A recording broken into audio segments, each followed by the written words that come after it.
नमस्कार दोस्तों, जय श्री राम। मैं प्रशांत आपका अपने बालाजी स्पिरिचुअल ज्ञान में स्वागत करता हूं। आशा करता हूं कि आप सब कुशल मंगल होंगे। आपके स्नेह और प्रेम से हम भी कुशल मंगल हैं और मैं बालाजी महाराज की पवित्र शक्तियों से कामना करता हूं कि बाबा आप सबके भंडार भरें, आप सब पर अपनी अनुकंपा, अपनी कृपा दृष्टि श्री बालाजी महाराज निरंतर बरसाए रहे।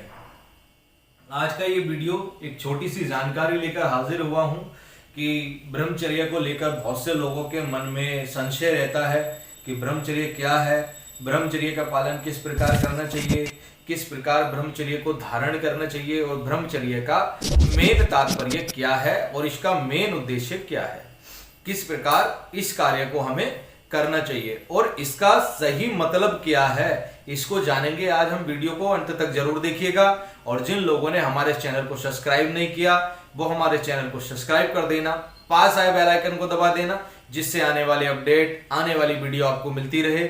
हम अपने चैनल के माध्यम से देते हैं बालाजी से जुड़ी हुई समस्त जानकारी। चलिए आज का वीडियो शुरू करते हैं।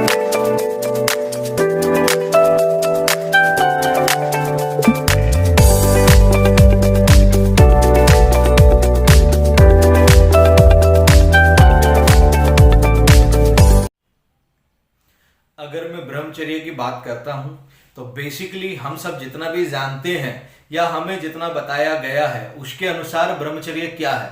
ब्रह्मचर्य के लिए बोला जाता है स्त्री पुरुष को पास नहीं आना है, किसी भी स्त्री के साथ अनैतिक संबंध नहीं बनाने, यानी कि आपको अपने वीर्य का संचय करके रखना है, इसको ब्रह्मचर्य बोला गया है। लेकिन ब्रह्मचर्य का असली मायना क्या है? क्या किसी स्त्री के पास आना ही ब्रह्मचर्य होता है? ऐसा नहीं है। अगर ऐसा होता तो भगवान श्री कृष्ण को ब्रह्मचर्य वाला कैसे बोला जाता, उनको कैसे बोला जाता है? उनसे बड़ा ब्रह्मचर्य धारण करने वाला कोई नहीं था, जबकि भगवान श्री कृष्ण की 16,108 रानियां थी। भगवान श्री राम पूर्ण ब्रह्मचारी थे, ब्रह्मचर्य का पालन करने वाले थे। विष्णु भगवान ब्रह्मचर्य का पालन करने वाले हैं, महादेव ब्रह्मचर्य का पालन करने वाले हैं। कितने सारे देवी देवताओं के मैं उदाहरण दे सकता हूं जो ब्रह्मचर्य का पालन करने वाले, लेकिन उनका गृहस्थ जीवन भी है। तो अगर स्त्री से अलग रहना ब्रह्मचर्य होता तो ये लोग विवाह क्यों करते? क्यों विवाह करते? क्यों अपने वंश को आगे बढ़ाते? तो आप ब्रह्मचर्य को जानिए, ब्रह्मचर्य का मतलब क्या होता है। पहले ब्रह्मचर्य को हम तोड़ लेते हैं। ब्रह्मचर्य दो शब्दों से मिलकर बना होता है, ब्रह्म और प्लस चर्य। चर्या का मतलब होता है नित्य प्रतिदिन का काम। जैसे आपको बोला जाता है कि भाई आज की दिनचर्या क्या है, यानी कि आज पूरे दिन भर का आपका क्या काम है, उसी प्रकार चर्या का मतलब होता है काम और ब्रह्म का मतलब होता है खोज, यानी कि परब्रह्म परमात्मा की खोज। उस ज्ञान को प्राप्त करने के लिए जो कार्य किया जाता है, जो परमात्मा तक मिलाता है और जो अध्यात्मों में आगे लेके जाता है, उसको ब्रह्मचर्य बोला जाता है। ब्रह्मचर्य का मतलब है ब्रह्म की खोज करना, ब्रह्म को जानना, ब्रह्म के बारे में पहचानना। और ये कैसे संभव हो सकता है? जब हम अपनी इंद्रियों को वश में करें। इंद्रियों को वश में करने का मतलब होता है कि हमारा मन, मस्तिष्क, बुद्धि, आत्मा सब पवित्र हो।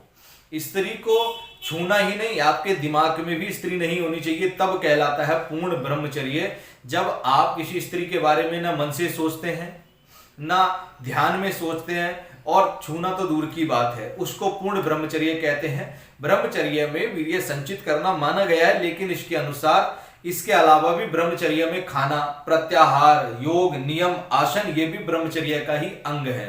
ब्रह्मचर्य का मतलब होता है मनन करना, ध्यान करना। इसको जबरदस्ती नहीं किया जा सकता। बहुत से लोग ब्रह्मचर्य के लिए कठोर करते हैं, अपने आप को रोकते हैं, अपनी भावनाओं को रोकते हैं, अपने मन के विचारों को रोकते हैं, वो गलत है। किसी चीज को आप प्रेशर देकर नहीं रोक सकते, क्योंकि एक स्प्रिंग को आप उतना ही दबा सकते हैं जितना वो दबता है, लेकिन जब आप उस पे से हाथ हटाते हो तो वो डबल स्पीड से ऊपर जाता है। ये सिद्धांत है विज्ञान का कि अगर आप किसी स्प्रिंग को दबाएंगे तो वो वेग से दबा तो रहेगा, लेकिन जब आप हाथ हटाओगे तो वो दुगनी स्पीड से उछलेगा। उसी प्रकार हमारे काम भावनाएं हैं, हमारा जो विकार है वो इसी भाव से है। हम क्या करते हैं, हमारे मन में कोई काम भाव जागा तो हम उसको दबाने लग जाते हैं, लेकिन जब हम उस पे से अपना अंकुश हटाते हैं तो वो डबल वेग से उठता है और हमारे द्वारा कोई गलत कार्य हो जाता है।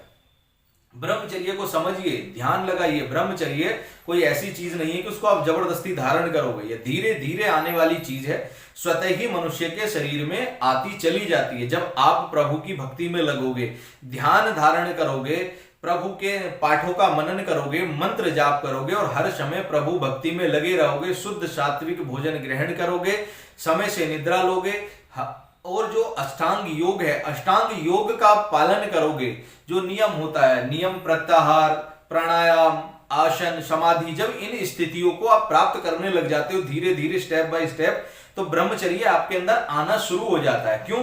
क्योंकि आपका मनन जो है प्रभु की चरणों में चला जाता है। तो आप अपने मन के विचारों को रोकने की बजाय प्रभु के चरणों में जाइए ना, अपने मन को डाइवर्ट करके आप प्रभु के चरणों में लेके जाए, प्रभु को जानना, प्रभु के चरणों में ध्यान लगाएं, ब्रह्मचर्य स्वयं आना शुरू हो जाएगा।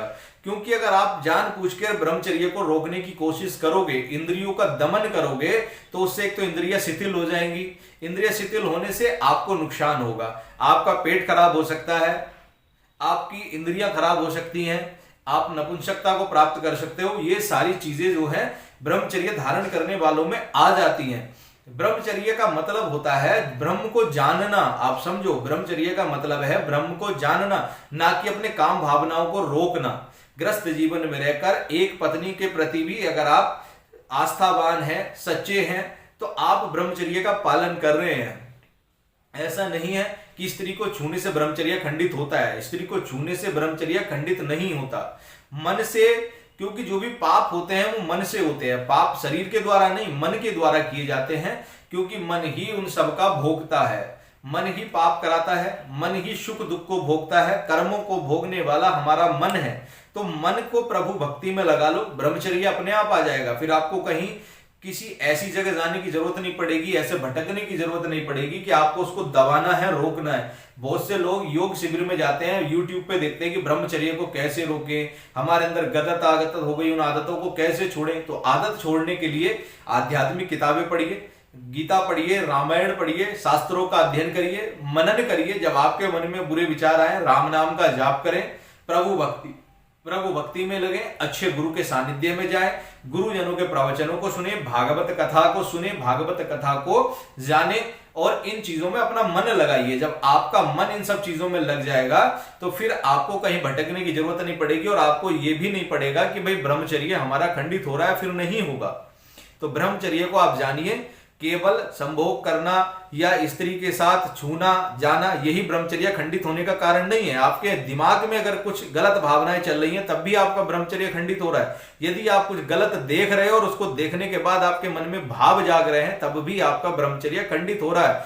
मन से, वचन से, कर्म से शुद्ध होना ही ब्रह्मचर्य है। अब उम्मीद करता हूं कि आपको ब्रह्मचर्य के बारे में पूरी जानकारी मिल गई होगी कि ब्रह्मचर्य का मतलब क्या है और ब्रह्मचर्य का तात्पर्य क्या है। ब्रह्मचर्य जो है, ब्रह्मचारी जो पुरुष होता है उसमें तेज होता है, ब्रह्मचारी को अनेक प्रकार के रोगों से मुक्ति मिल जाती है, शरीर बलिष्ठ हो जाता है, शुद्ध हो जाता है, और प्रभु भक्ति को पाने में, आध्यात्मिकता को पाने में, सिद्धियों को पाने में ब्रह्मचर्य पालन करता है। ठीक है ना, ब्रह्मचर्य का पालन करें, लेकिन कब? जब आपका मन, बुद्धि, मस्तिष्क प्रभु चरणों में लग जाए। जबरदस्ती करोगे कुछ हासिल नहीं होगा। केवल अपना एक लक्ष्य बनाएं, प्रभु भक्ति करें, मंत्रों का जाप करें, ब्रह्मचर्य खुद पे खुद आ जाएगा। धीरे धीरे धीरे धीरे आपका मस्तिष्क, आपका मन इन विकारों से निकल जाएगा और आपको पता भी नहीं चलेगा कि आप कब ब्रह्मचर्य को धारण कर लिया। जबरदस्ती मत करिएगा, फिर आप लोगों से विनती है, जबरदस्ती मत करिएगा, उससे आपके शरीर का नुकसान होगा, आपकी इंद्रियों का नुकसान होगा, आपको परेशानी होगी। ब्रह्मचर्य स्वयं से आने वाली चीज है, जबरदस्ती करने वाली चीज नहीं है। बस अपने मन की प्रवृत्ति चेंज करिए, आध्यात्मिक चीजों में मन को लगाना शुरू कर दीजिए, ब्रह्मचर्य अपने आप स्थिर होने लग जाएगा, बुद्धि स्थिर होने लग जाएगी और सारे काम आपके बनने लगेंगे। उम्मीद करता हूं मेरी दी हुई जानकारी आपको अच्छी लगी होगी। यदि मेरी दी हुई जानकारी आपको अच्छी लगी हो तो मेरे चैनल को सब्सक्राइब करना मत भूलिए, पास आया बेल आइकन को दबाना मत भूलिए, जिससे आने वाले अपडेट आपको मिलते रहें। और इस वीडियो को अधिक से अधिक शेयर करें, क्योंकि बहुत से लोग अभी भी ब्रह्मचर्य को गलत दृष्टि से देखते हैं। तो ब्रह्मचर्य से वो बाहर निकले, इस भ्रम से बाहर निकले और अपने मन को, बुद्धि को प्रभु चरणों में लगाए, ताकि उनको ब्रह्मचर्य का असली मायना पता चले कि ब्रह्मचर्य का असली मतलब होता है प्रभु की खोज, ना कि अपनी इंद्रियों का दमन। जय श्री राम, जय श्री बालाजी महाराज, जय महाकाल।